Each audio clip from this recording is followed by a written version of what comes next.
Hello, I welcome you all in this presentation related with the subject failure analysis and prevention. You know that we have talked about the failures caused by the deficient design, and likewise there are many other fundamental sources of failure. Today we will be talking about the failures occurring due to the improper manufacturing. Improper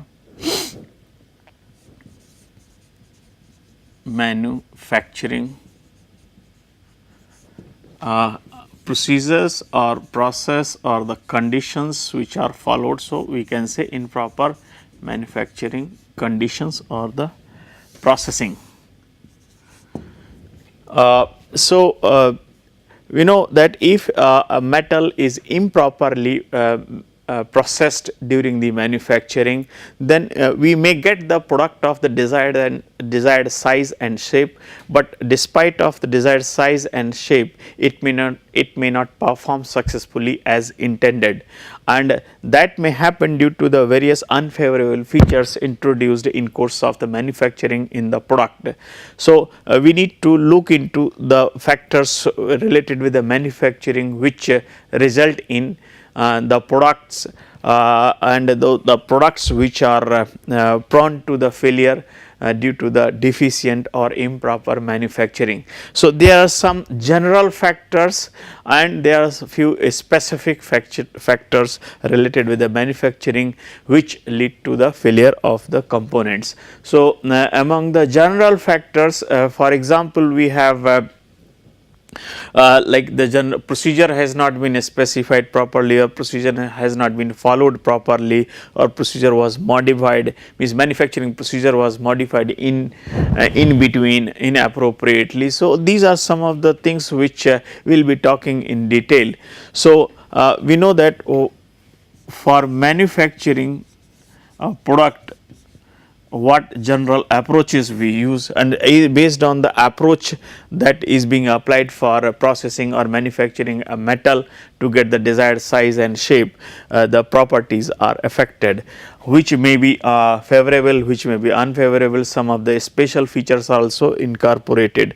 So, we know that manufacturing helps in achieving the desired size, shape and set of the properties in the product. So, size and shape is primarily achieved through the use of the heat, like in processes for heat is used for melting in casting process, also heat is used for melting and ablation in some of the machining processes like laser machining and plasma arc machining, electron beam machining. So, heat is used for either melting or for ablation purposes.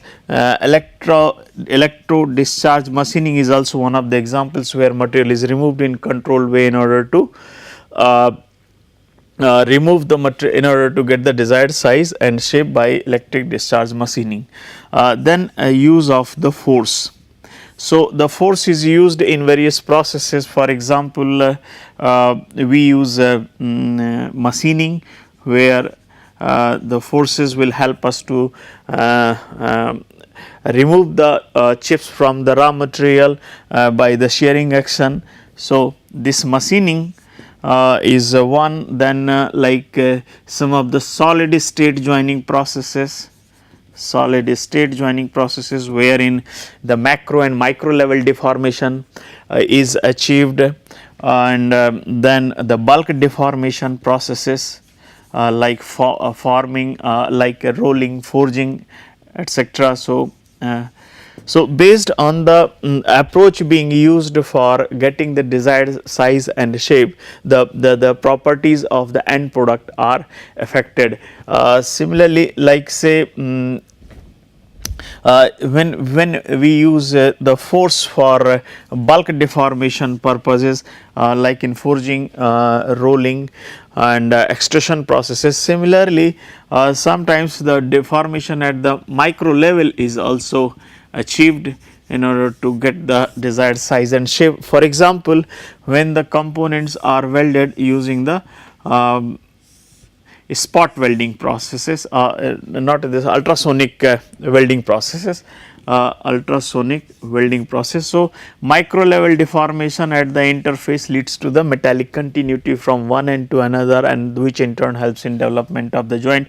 Similarly, the micro level deformation is also used in explosive welding process in order to get the metallurgical continuity and for developing the weld joint. So, these are some of the approaches where either melting is carried out or deformation is achieved, or like in some of the processes we may apply just heating followed by controlled cooling. So, this kind of the approach is used primarily in case of the heat treatment based processes, where in desired microstructure is achieved in the metal systems for realizing or for imparting the desired combination of the mechanical properties. So, heating, deformation and the heating plus controlled cooling helps in achieving the desired microstructure in the heat treatment processes, so as to achieve the desired set of the mechanical properties. So, we know that the heat is applied in various category of the processes, whether it is casting, welding or machining.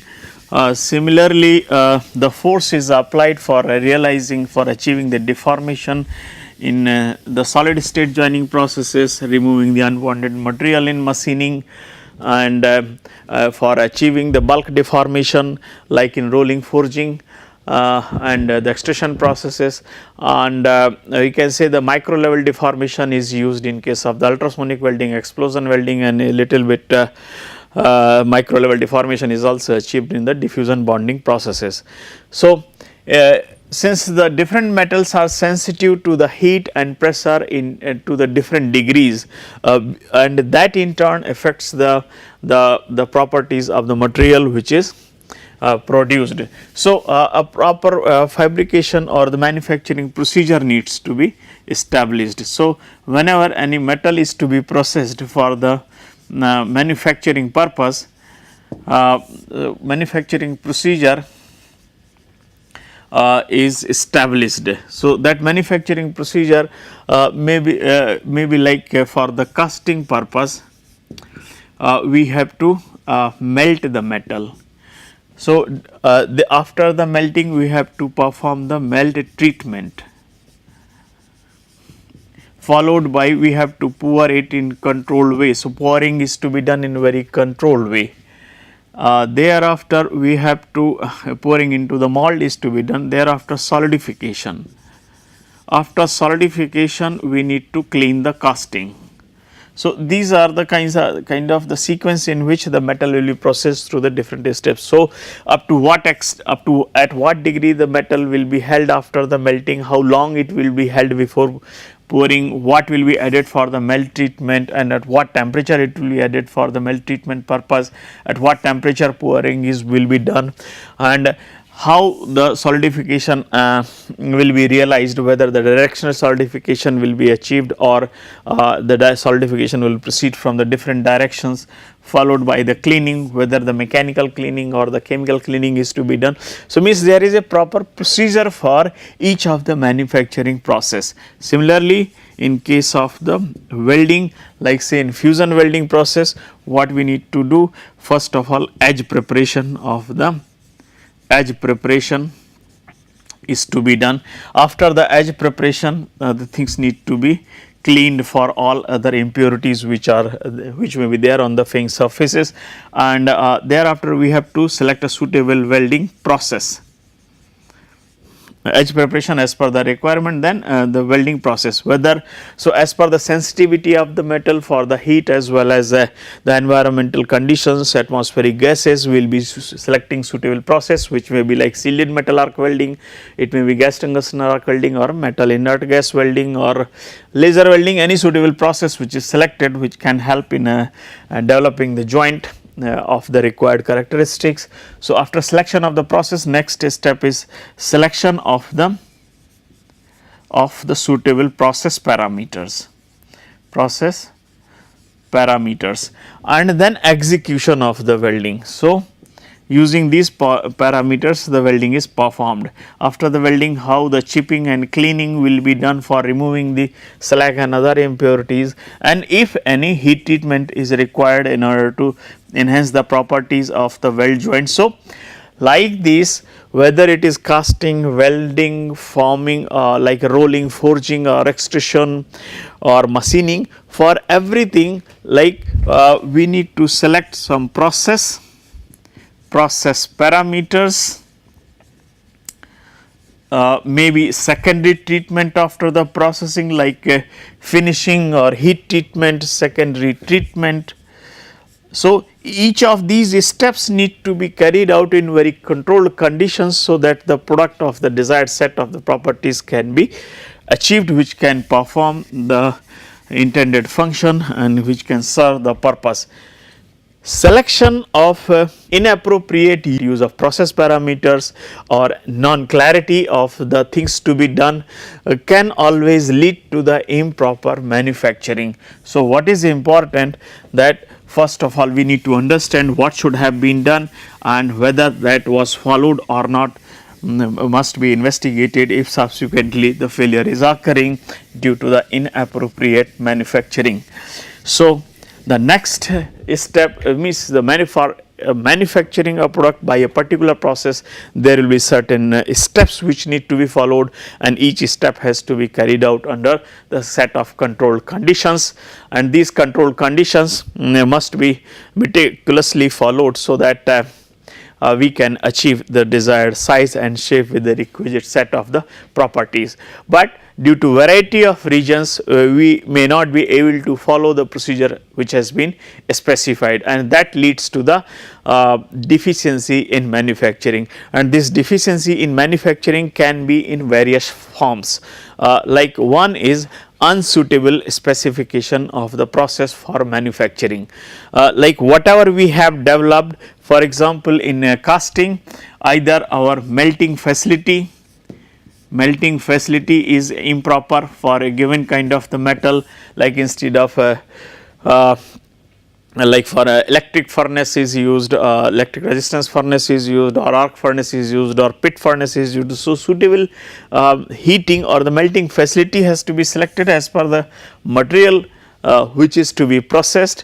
Then thereafter inappropriate selection of the process parameters, means the conditions, the temperature at which it is to be held, how long it is to be held, what is to be added in what amount for melt treatment purpose, what will be the pouring temperature, so that the proper fluidity during the casting can be achieved. So, likewise we can say steps which is to be followed, which should be followed in course of the manufacturing, if they have not been properly established, they are not suitable, then it will lead to the improper manufacturing. So, what the first point is unsuitable specification of manufacturing process or the procedure which has been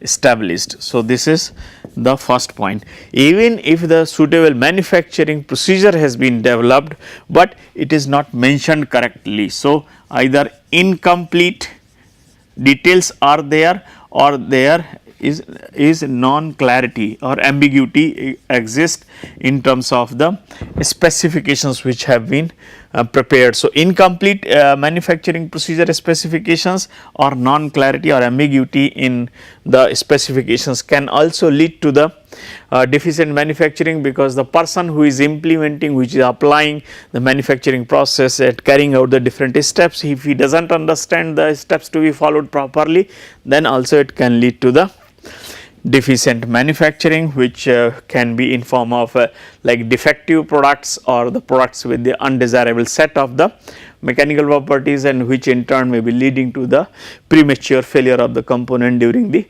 service. Sometimes the changes in specification, change in specification of manufacturing procedure without proper evaluation of their effect. So, if this is done without proper consideration, like for example, if earlier the GTAW was being used for welding of the titanium, and without much of the considerations, if the GMAW is shifted, then it may lead to the excessive higher heat input during the welding and increased heat affected zone and improper size improper properties of the weld metal can lead to the premature failure of the weld joint. Similarly, in case of the casting process, if the molten metal is to be held at high temperature for a particular period of time, so just for sake of saving the time, if we are reducing the period for which the molten metal is to be held for homogenization purpose, then it can lead to the inhomogeneity in the casting in terms of the chemical composition, in terms of the microstructure and properties, and so the premature failure can be encouraged if the molten metal is not held for homogenization purpose in the molten state for long enough. Similarly, after the grain refiner, like say in the molten metal for refining the structure of the castings, sometimes the grain refiners are added. So, grain refiners, after the addition of the grain refiners, we must wait about 20 to 30 minutes for getting the refiners to be activated, and if that is not permitted, then despite of addition of the grain refiner in the molten metal, when we produce the casting by pouring the molten metal earlier into the mold, then it will lead to the coarse grained structure and so the poor mechanical properties. So, means each step of the manufacturing process, whether it is casting, welding, forming, has to be followed very carefully and very properly. There is another example, like if the hot rolling is being carried out, so minor reduction in temperature or poor control over the temperature of the metal during the rolling can lead to the reduced ductility and increased hardness, which under the rolling conditions can show the surface cracks. So, any change in the specifications without proper evaluation can also lead to the deficient manufacturing.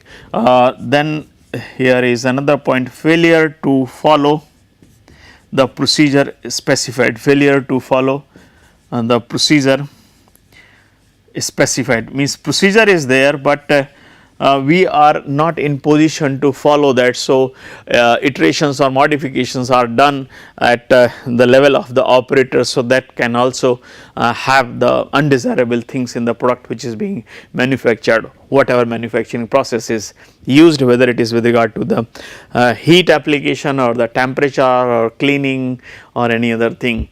Then there is one more, like inadvertent error on the part of the operator.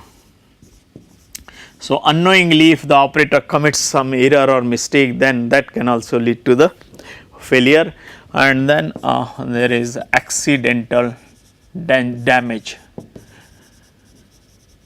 So, these are the some of the generic points which has to be these are some of the general points which are found to be the common causes of the failures due to the inappropriate manufacturing, and according to the process, these factors may be of the different type, but the points will be of this kind only, or of these categories only.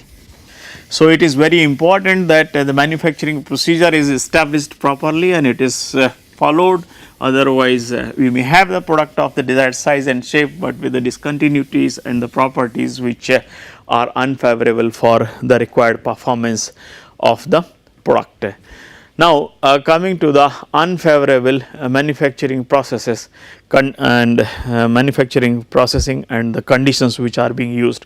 So, if whether the just now I have explained that there can be different kind of general factors which can lead to the improper or deficient manufacturing, and if that happens, then it may appear in variety of forms. So, these forms are like there may be discontinuities in the product which has been manufactured, there may be large defects in form of cracks or pores or the blowholes, etc., or there may be unfavorable properties in the material, unfavorable metallurgical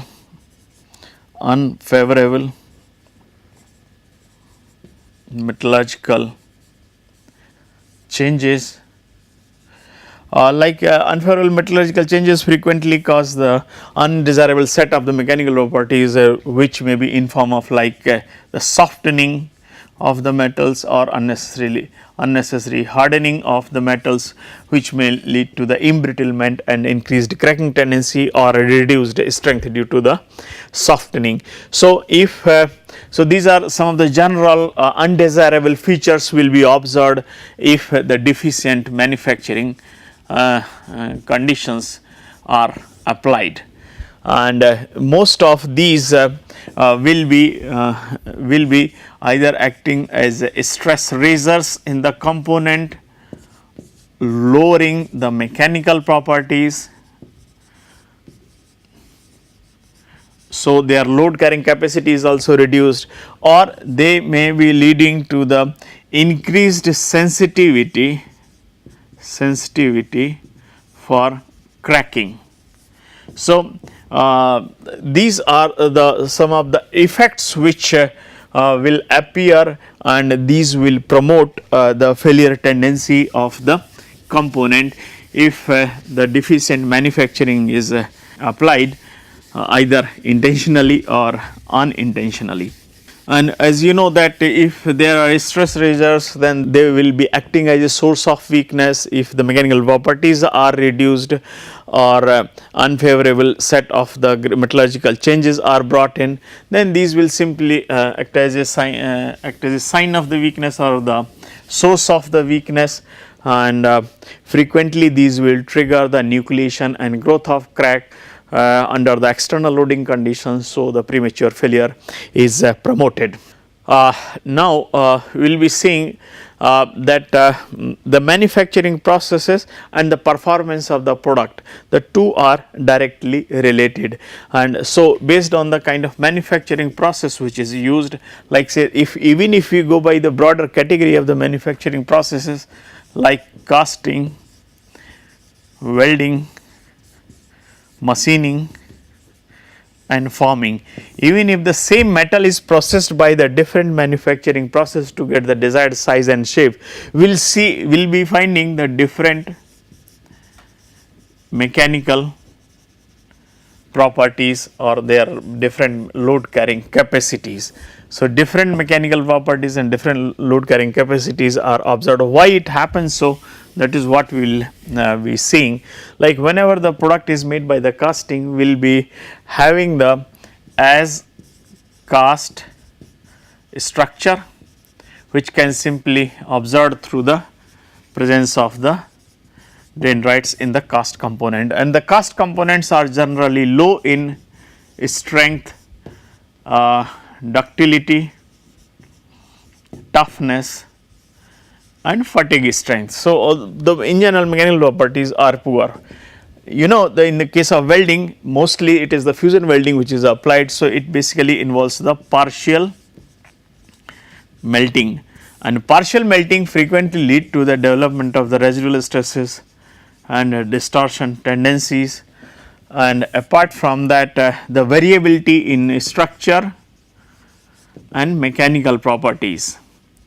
Lot of variation right from the base metal, like this is the weld joint. So, the weld joint will have the cast structure, nearby zone will have the heat affected zone which will be modified under the influence of the heat, and then the base metal. So, base metal will have one type of structure, heat affected zone another type, and the weld metal will have third type. So, lot of heterogeneity exists in terms of the microstructure and mechanical properties, and this will be leading to the lot of variation in mechanical properties. So, sometimes weld is poorer or sometimes heat affected zone is poorer than the base metal in terms of the mechanical properties, Machining, in case of the machining where mechanical forces are applied for removing the material by shearing. So, one thin deformed layer is formed at the surface which leads to the residual compressive stresses, and the presence of residual compressive stresses improves the tensile strength, improves the fatigue resistance of the material, provided the machine component is smoothened properly for the presence of the irregularities. Similarly, in case of the forming, where mostly the deformation is used for achieving the desired size and shape, and this kind of deformation is mostly accompanied by the work hardening, and work hardening, if it is done under the cold conditions, increases the strength, increases the hardness, but certainly at the cost of the ductility and the toughness. So, ductility and toughness both are decreased while the strength and hardness improve, and if the deformation is carried out at a high temperature, then of course the size and shape is achieved without much compromise in terms of the strength and ductility, because the strengthening mechanism in that case becomes the grain refinement. So, controlled heating and the mechanical deformation, which is also termed as thermomechanical working of the metal, helps in realizing the properties without much adverse effect, while changing the size and shape of the material. So, as per the manufacturing process being applied, the different structural changes are brought in to the metal being processed, and those structural changes lead to the variety of the mechanical properties in the manufactured product, and therefore, we can say that manufacturing processes being applied affect the mechanical properties of the component. Even the same material is processed also, even then we can find the lot of variation in mechanical properties. So, now I will summarize this presentation. In this presentation, I have talked about what are the fundamental approaches which are used in manufacturing, and what are the general sources related with the deficient manufacturing, which frequently cause the presence of the defect and discontinuities in the products, and what are the general ways by which manufacturing processes can affect the mechanical properties of the component. Thank you for your attention.